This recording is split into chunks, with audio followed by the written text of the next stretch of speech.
எப்படி இருக்கிறீங்க? இன்றைக்கி அனிஷா சமையல் அறையில் ஒரு இயற்கையான முறையில் ஒரு ஹேர் டை தான் பார்க்க போகிறோம். அதை எப்படி பண்ணுறதுன்னு பார்க்கலாம். அதுக்கு நான் செம்பருத்தி இலையெல்லாம் எங்கள் கொல்லையிலே இருந்துச்சு, அதை எடுத்து ஆஞ்சி வச்சுருக்கேன். இவ்வளோ இலை வச்சுருக்கிறேன். அப்புறம் கொஞ்சம் கிராம்பு, இந்த அளவுக்கு. நான் ஒரு 4 டைம் யூஸ் பண்ணுறதுக்கு நான் எடுத்து வச்சுருக்கேன். ஒரு டைம்னா கொஞ்சம் ஒரு 10-15 இலையும் ஒரு 10 கிராம்பும் போதும். நான் 4 டைம் யூஸ் பண்ணுறதுக்கு எடுத்து வச்சுருக்கேன். நீங்கள் ஃப்ரிட்ஜில் ஸ்டோர் பண்ணி கூட யூஸ் பண்ணிக்கலாம். இப்போது அந்த செம்பருத்தி இலையை மிக்ஸி ஜாரில் போட்டுடலாம்.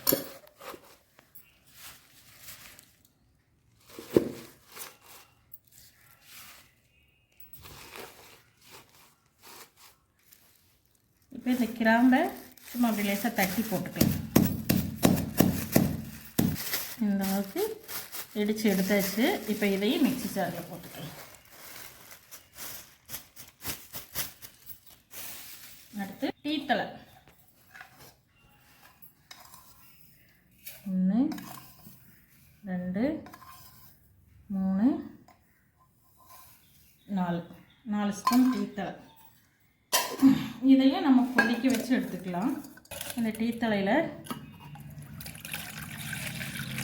இந்த அளவுக்கு தண்ணி ஊற்றி நல்லா ரிஞ்சு எடுத்துக்கலாம். நல்லா கொதிக்கணும்.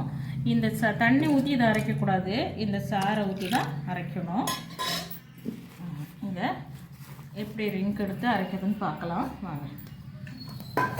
அடுப்பு பற்ற வச்சு டீத்தலையை நல்லா கொதிக்க வச்சு சாறு எடுத்துக்கலாம். சிம்மில் வச்சுருங்க. இப்போ இந்த டீத்தலையை நல்லா வேக வச்சு சாறு எடுத்தாச்சு. இதை நம்ம ஊற்றிக்குவோம். இதில் மட்டும்தான் அரைக்கணும். இது எச்சா இருந்தாலும் பரவாயில்ல. நான் திருப்பி சாறு எடுத்துகிட்டு திருப்பியும் தண்ணி ஊற்றி வேக வச்சுருக்கிறேன். இது இருந்தாலும் நமக்கு பரவாயில்ல, தேவைப்படும்.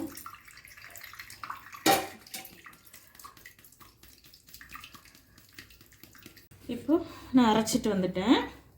ஒரு இரும்பு சட்டியை அடுப்பில் வச்சாச்சு. இதில் தான் காய்ச்சணும். இதுக்கு இரும்பு சட்டி தான் நல்லது. இதை இப்போ இதை போட்டுடலாம்.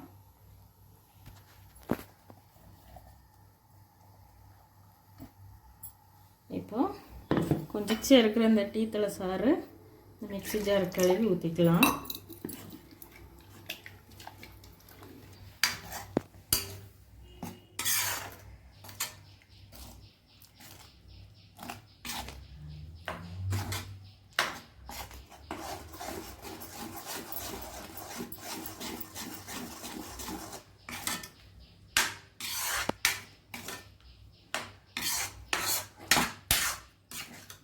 கொஞ்ச நேரம் நல்லா காய்ச்சி அடுத்து நல்லா கொதி வரும். கொதி வந்ததுக்கப்புறம் இதை இறக்கி ஆற விட்டு அப்படியே இந்த சட்டியிலே வச்சிடணும். அப்புறம் ஒரு நாள் ஃபுல்லாக டே நைட்டு இருக்கட்டும். அப்புறம் நீங்கள் எடுத்து பாக்ஸில் ஸ்டோர் பண்ணி கூட ஒரு வாரத்துக்கு போட்டுக்கலாம். நான் ஒரு வாரத்துக்கு தான் பண்ணியிருக்கிறேன். நீங்கள் தலையில் அப்ளை பண்ணி 2 மணி நேரம் கழிச்சிட்டு குளிச்சுக்கலாம். இயற்கையானது. குளிக்காவே நமக்கு வெள்ளை முடி இருந்தாலும் கருப்பாயிரும். இனியும் நமக்கு இதை பண்ணிகிட்டே இருக்கும்போது வெள்ளை முடி வராது. இப்போவே பார்த்தீங்களா, பச்சை கலர் மாதிரி நல்லா பிளாக் கலர் வருது. அந்த பாத்திரத்துலேயே இந்த இரும்பு சட்டிலே நீங்கள் டே நைட்டு வச்சுருங்க.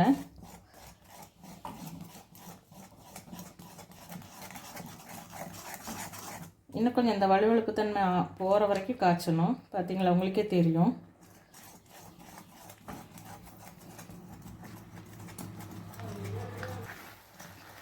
இங்கே பாருங்கள், நல்லா கொதி வந்துருச்சு. நல்லா கொதிக்குது. இப்படி கிளறும் போது இந்த சைடெலாம் பாருங்கள் பிளாக்காக வருது. இப்போ இதை நம்ம அப்படியே ஆஃப் பண்ணி ஆற வச்சுக்கலாம். ஆற வச்சுட்டு தான் மூடி போட்டு மூடணும். அது வரைக்கும் மூடி போட்டுறாதீங்க. ஓகே, நான் இதை எப்படி அப்ளை பண்ணுறதுன்னு காட்டுறேன் உங்களுக்கு. ஓகே, டே நைட்டு நான் இந்த டையை அப்படியே இரும்பு சட்டியிலே வச்சுட்டேன். இப்போ எடுத்து டப்பாவில் போட்டு வச்சுட்டேன். இப்போ இந்த சட்டியில் கொஞ்சோண்டு இருக்குது. அதை நான் என்னோடய ஹேரில் அப்ளை பண்ணி காட்டுறேன். இங்கெல்லாம் வெள்ளை முடி இருக்குது, அப்ளை பண்ணி காட்டுறேன். இங்கெல்லாம் வெள்ளை முடி இருக்குது.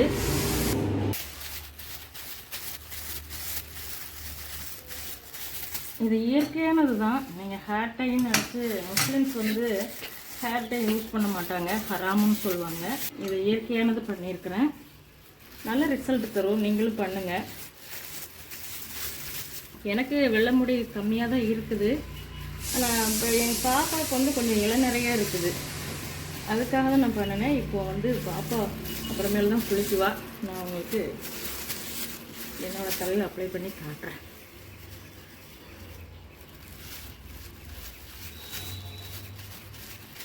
கொட்டின இடத்துலையும் முடி நல்லா வளரும்.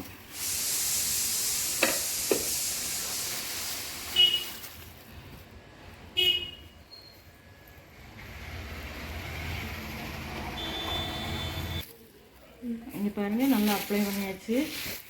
அப்புறம் வாஷ் பண்ணிவிட்டு காட்டுறேன். ரொம்ப அருமையாக இருக்கும். நீங்களும் உங்கள் வீட்டில் ட்ரை பண்ணி பாருங்கள். இயற்கையானது தான். ட்ரை பண்ணி பாருங்கள். எந்த ஒரு சைடு எஃபெக்ட்டும் வராது. தேங்க்யூ. இப்போ வீடியோ அவ்வளோதான். வீடியோ பிடிச்சிருந்தா லைக் பண்ணுங்கள், ஷேர் பண்ணுங்கள், கமெண்ட் பண்ணுங்கள், சப்ஸ்கிரைப் பண்ணுங்கள். தேங்க்யூ.